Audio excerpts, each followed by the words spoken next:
क्रोध, राग. मराठीत आपण म्हणतोच अति राग आणि भीक माग. या रागावर नियंत्रण कसं मिळवायचं, अगदी थोडक्यात जर तुम्ही हा व्हिडिओ मनापासून ऐकला तर निश्चितच तुम्हाला रागावर नियंत्रण ठेवण्याची चावी या व्हिडिओतून मिळेल. आपल्या बाबूचं असंच झालं. बाबूला प्रत्येक गोष्टीत खूप क्रोध यायचा, राग यायचा आणि त्याच्यामुळे त्याचे कोणतेच कामं होत नव्हते. त्याच्या रागामुळे प्रत्येकाशी त्याचं भांडण व्हायचं आणि कुणीच त्याच्याविषयी चांगलं बोलत नव्हतं. शेवटी तो एका डॉक्टरकडे गेला. डॉक्टरांना त्याने सांगितलं की मला क्रोधावर नियंत्रण ठेवता येत नाही, खूप प्रचंड राग आहे माझ्यामध्ये, तुमच्याकडे काही औषध असेल तर मला द्या. डॉक्टरांनी एका छोट्याशा डबीमध्ये एक लिक्विड स्वरूपात एक औषध दिलं आणि सांगितलं की जेव्हा केव्हा तुला राग येईल तेव्हा याच्यातले 3 थेंब एका ग्लासात टाकायचे आणि तो ग्लास पिऊन घ्यायचा. एक एक घोट सिप करत कमीत कमी 5 मिनिट लावायचे. तोपर्यंत काहीच खायचं नाही, काही प्यायचं नाही दुसरं आणि काही बोलायचं नाही. बस 5 मिनिट फक्त ते पाणी पित राहायचं. बाबू ते औषध घेऊन घरी गेला. जेव्हा जेव्हा क्रोध येईल, राग येईल तेव्हा 3 थेंब त्या पाण्यात त्याने ते टाकायचा आणि ते औषध 5 ते 10 मिनटं वेळ लावत पाणी पिऊन घ्यायचं. कालांतराने त्याला असं जाणवू लागलं की अरे माझा राग, माझा क्रोध कमी झाला, माझे संबंध सुधारले, आता लोक माझ्याशी चांगलं बोलत आहेत.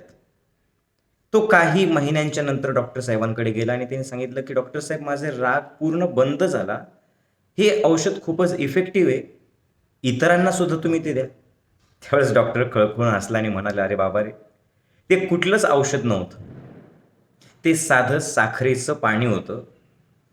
ते मी तुला पाण्यात टाकून प्यायला सांगितलं. फरक औषधाने नाही झाला. क्रोध आणि राग आल्याच्या नंतर 5 मिनिट तू जे मौन पाळायचा, 5 मिनिट तू जे बोलायचं नाही, तुझी प्रतिक्रिया द्यायची नाही, त्याच्यामुळे तोपर्यंत 10 मिनिटात तुझा राग शांत व्हायचा. कारण क्रोध क्षणिक असतो पण त्याचा परिणाम मात्र आपल्या संपूर्ण जीवनावरती होत असतो. क्रोध क्रोध क्रोध म्हणजे आहे तरी काय हो? तुम्हाला एखादी गोष्ट व्हावीशी वाटते, तुमची कुठली तरी अपेक्षा असते आणि ती गोष्ट नाही झाली किंवा समोरच्यानी त्याच्या विरुद्ध जर वागला तर तुमच्या आतून येणारी ती रागाची भावना, ती नकारात्मक भावना म्हणजेच क्रोध ना. लक्षात घ्या, जन्मतः प्रत्येकामध्ये जसं प्रेम आहे तसा क्रोधही आहे. पण क्रोधामुळे जेवढा परिणाम होत नाही तेवढा परिणाम, त्याच्यापेक्षा जास्त परिणाम क्रोध आल्याच्या नंतर तुम्ही जे बोलून जाता रागारागात, तुम्ही जी प्रतिक्रिया देतात रागारागात, त्याच्यातून होत असते. मी काही जेलमधल्या जन्मठेप झालेल्या कैद्यांचं शिबिर घेतलं होतं. त्यातले अनेक कैदी मला बोलले की माऊली तुम्ही जर आम्हाला आधी भेटले असते तर असं आयुष्यभर आम्ही जेलमध्ये अडकून सडत पडलो नसतो. कारण आम्ही काही वाईट लोक नाही आहेत, आम्ही चांगले लोक आहेत. पण क्षणभराचा क्रोध आमच्याकडनं कंट्रोल झाला नाही आणि रागाच्या भरात आम्ही खून केला. आता पश्चाताप करतोय पण पर्याय नाही आता. मंडळी, तो क्रोध आल्याच्या नंतर ज्या वेळेला तुम्ही जे काही रिॲक्शन देतात आणि जे बोलता ते खूप धोकादायक आहे. आणि याच्यातून बाहेर जायचं असेल तर बाबूसारखं क्रोधापासून अलिप्त होऊन स्वतःला पाहता आलं पाहिजे. सिंपल स्वतःला पाहिलं तर तुमच्या लक्षात येईल, क्रोध म्हणजे आपल्या मनात आलेली एक रागाची भावना किंवा मनात आलेली एक नकारात्मक लाट. बस तेवढा वेळ तुम्ही फक्त त्याच्यापासून अलिप्त होऊन पाहता आलं पाहिजे. क्रोध म्हणजे एक विचार आहे, फक्त विचार. पण ज्या वेळेला तो विचार आणि तुम्ही एक होऊन जातात ना, त्यावेळेला तो विचार तुमच्याकडनं जी कृती करून घेतो, जी बोलून घेतो, त्याच्यात तुम्ही अडकून जाता. आणि याच्यासाठी ध्यान करणं खूप गरजेचं आहे. याच्यासाठी संयम पाहिजे. हे बोलणं सोपं आहे पण त्या रागावर नियंत्रणासाठी स्वतःपासून अलिप्त होऊन स्वतःला पाहिलं पाहिजे. याचे काय काय उपाय त्याच्यावरती आहे. एक, अगदी आत्ता माझ्याकडे बघता बघता तुम्ही तुमच्या चालू असलेल्या श्वासाला वेगळं होऊन बघा. श्वास येतोय, श्वास जातोय, श्वास येतोय, जातोय. केवळ तुम्ही त्या श्वासाला अलिप्त होऊन पाहिलं तर तुम्हाला आत्ता सुद्धा जाणवेल की तुम्ही शांत होत आहात. याच चॅनलवरती वेगवेगळ्या प्रकारचे ध्यानाचे व्हिडिओ आहेत. अगदी 10-10 मिनिटाचे, 15-15 मिनिटाचे ते ध्यान जर तुम्ही करत राहिलात आणि त्या ध्यानाची सवय जर तुम्ही लावून घेतली तर त्या ध्यानातून तुम्ही विचारांच्या पलीकडे जाता आणि विचारांच्या पलीकडे गेल्याशिवाय, विचार शून्य झाल्याशिवाय विचारांना जिंकता येत नाही. मग तो विचार वासनेचा असो की क्रोधाचा असो, चांगला असो की वाईट असो, ध्यानात आपण विचार येतात आणि जातात. आपण फक्त विचारांना बघतो आणि हळूहळू मनाला ती सवय लागते. मग गौतम बुद्धांनी, महावीरांनी, श्रीकृष्णांनी, ज्ञानेश्वर माऊलींनी, विवेकानंदांनी आणि सर्वच संतांनी ज्यांनी स्वतःला जाणलं त्यांनी एकच सांगितलं की ध्यान हा समाधानी सुखी आयुष्याचा पाया आहे. त्यामुळे श्वासाला सहज बघायचं. नंबर 2, ज्या वेळेला तुम्हाला क्रोध येईल त्यावेळेला तुम्ही जी प्रतिक्रिया देतात त्या प्रतिक्रियेच्या आधी पुन्हा साक्षीभावाने स्वतःला बघा की तुम्ही काय करतायत, तुम्ही काय बोलतायत. आणि हा अलिप्तपणा, हा साक्षीभाव येण्यासाठी आहे ना, अहंकार शून्य व्हायला पाहिजे. ते अहंकार शून्य होण्यासाठी दुसरा उपाय आहे नामस्मरण करणं. खरंच एकदा विचार करा, अजून एक 50 वर्षांनी कदाचित आपण नसू या जगामध्ये. या जगाला काय फरक पडणार आहे? बोला, तुम्हाला काय वाटतं? हे घर, हे सगळ्या गोष्टी, इथे दुसरं कोणीतरी राहणार. आपल्या आधी हे जग चालायचं. एकदा ही जाणीव झाली ना की या जगात मी सगळं चालवत नाही, माझ्या मनासारखंच सगळं घडलं पाहिजे असं नाहीये. हा मी खूप डेंजर आहे. ज्या वेळेला असा आपण विचार करतो की अरे आधीही मी नव्हतो तेव्हाही जग होतं, आता एक दिवस मी नसेल तेव्हाही जग चालणारच आहे. मग जोपर्यंत मी आहे तोपर्यंत कशाला मी करत जगू? मग अपेक्षाभंगाचं दुःख सहन करण्याची ताकद तुमच्यात येते, चिडचिड होत नाही. आणि याच्यासाठी दुसरा उपाय हाच आहे, जाणीव झाली पाहिजे, अहंकार शून्य व्हायला पाहिजे. त्यासाठी नामस्मरण हे खूप महत्त्वाचं आहे. नंबर 3, सात्विक आहार घ्या. आहारातून तुमचा स्वभाव तसा बनतो.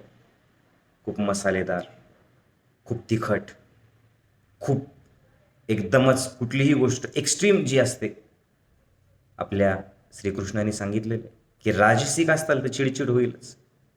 कट्वम ललवणा तीक्ष्ण वृक्ष विदाहिना आहारा राजसश्रेष्ठा दुःख शोकमयो प्रदा. तुम्ही जर असा राजसिक आहार घेतला, मसालेदार, तेज, तिखट, तर तुमच्यात क्रोध निर्माण होणारच. कारण जैसा खावे अन्न वैसा होय मन.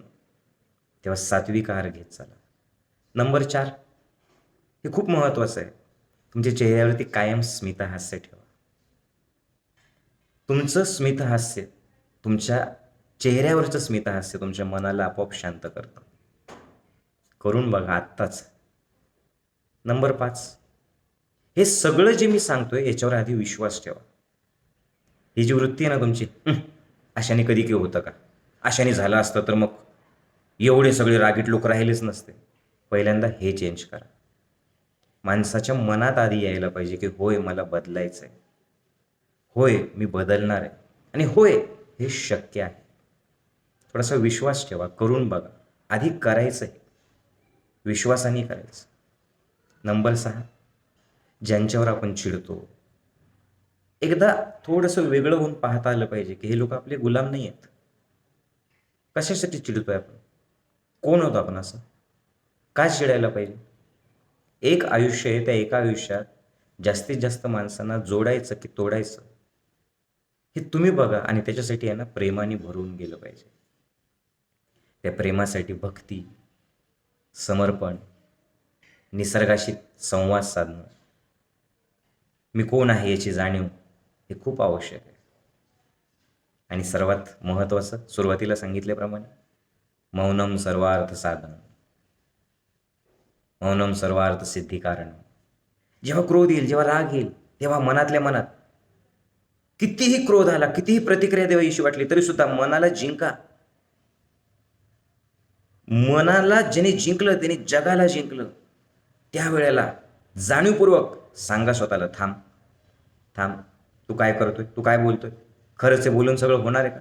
1 2 3 4 5 6 7 8 9 10 असे अंक बोला आणि स्वतःला सांगा की जी प्रतिक्रिया द्यायची ती मी नंतर देईल, थोड्या वेळाने देईल. आपोआप तोपर्यंत तुमचा राग शांत असतो. कारण राग म्हणजे एक लाट असते नकारात्मक भावनांची, ती ओसरणारच असते. पण ती ज्या वेळेला हाय लेवलला असते तेव्हा तुमचं मौन खूप महत्त्वाचं असतं. मंडळी, याचा सराव करणं आवश्यक आहे, याची प्रॅक्टिस करणं आवश्यक आहे. आणि याच्यासाठी आहे ना, होय मला एक चांगला माणूस म्हणून जगायचं आहे, माझ्या रागाने मी जगाला जिंकणार नाही, मी प्रेमाने जगाला जिंकेल. मंडळी, रागाने तुम्ही बोलून जातात, तुम्हाला असं वाटतं की तुम्ही रागवले म्हणजे लोक तुमचं ऐकतात. नाही, तुम्ही रागवले, तुम्ही चिडले तरी ज्याला जे करायचं तेच करतात. त्यापेक्षा कधी कधी इग्नोर करायला शिकलं पाहिजे, अपेक्षा थोड्याशा कमी करायच्या. आणि सगळ्यात मोठा शेवटचा मंत्र म्हणजे सर्व काही ठीक आहे, everything is okay, all is well, सगळं काही छान होणार आहे, असा आत तुमच्या भाव पाहिजे. असं फील करायचं की सगळं काही ठीक आहे, इट्स ओके, फार काही फरक पडत नाही. Life is not all about just winning winning and winning. आयुष्य फक्त जिंकण्यासाठी नाही.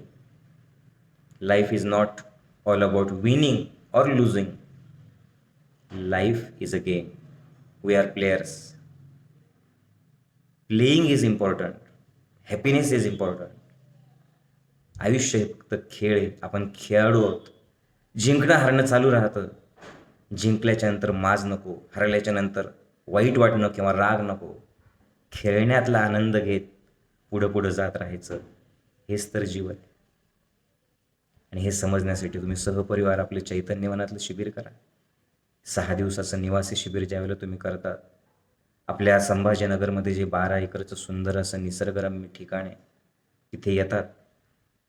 त्या निसर्गाच्या सोबत राहणं, ती मातीची आंघोळ, या ताऱ्यांसोबत गप्पा मारणं, उगवत्या सूर्याला पाहणं, ध्यान, प्राणायाम, एकत्र राहणं, सेवाभाव, सात्विक आहार, गर्द झाडींमध्ये स्वतःला हरवून स्वतःशी एक संवादातून नवीन ओळख स्वतःची करून घेणं, खळखळून हसणं, रडणं, नाचणं, गाणं, भजन, समर्पण, शून्यावस्था, देवत्व, प्रेमाने ओतप्रोत भरून जाणं. खूप साऱ्या गोष्टी आहेत मंडळी, शरीरशुद्धी, मनशुद्धी, जे नॉर्मल जीवनात आपण नाही करू शकत. माहिती सगळ्यांनाच असतं मंडळी, लक्षात घ्या, माहिती सर्वांनाच आहे. ती जी माहिती आहे ना, ती ज्या वेळेला अनुभवातून जाणवते त्यावेळेला त्या नॉलेजचं रूपांतर अनुभवात आणि अनुभवाचं रूपांतर जाणीवेत होतं, तेव्हा आयुष्य बदलतं. त्याच्यासाठी आहे ना, बस हसत राहा, नामस्मरण करत राहा, देवाचं नाव घेत राहा, सगळं काही ठीक आहे म्हणत राहा. आयुष्य खेळण्यासाठी लक्षात ठेवा, नक्कीच रागावर तुम्ही नियंत्रण ठेवू शकता. सत्संग ऐकत राहा आणि आज दिवसभर विनाकारण खुश राहायचंय, बस एवढी जाणीव ठेवा. जय गुरुदेव.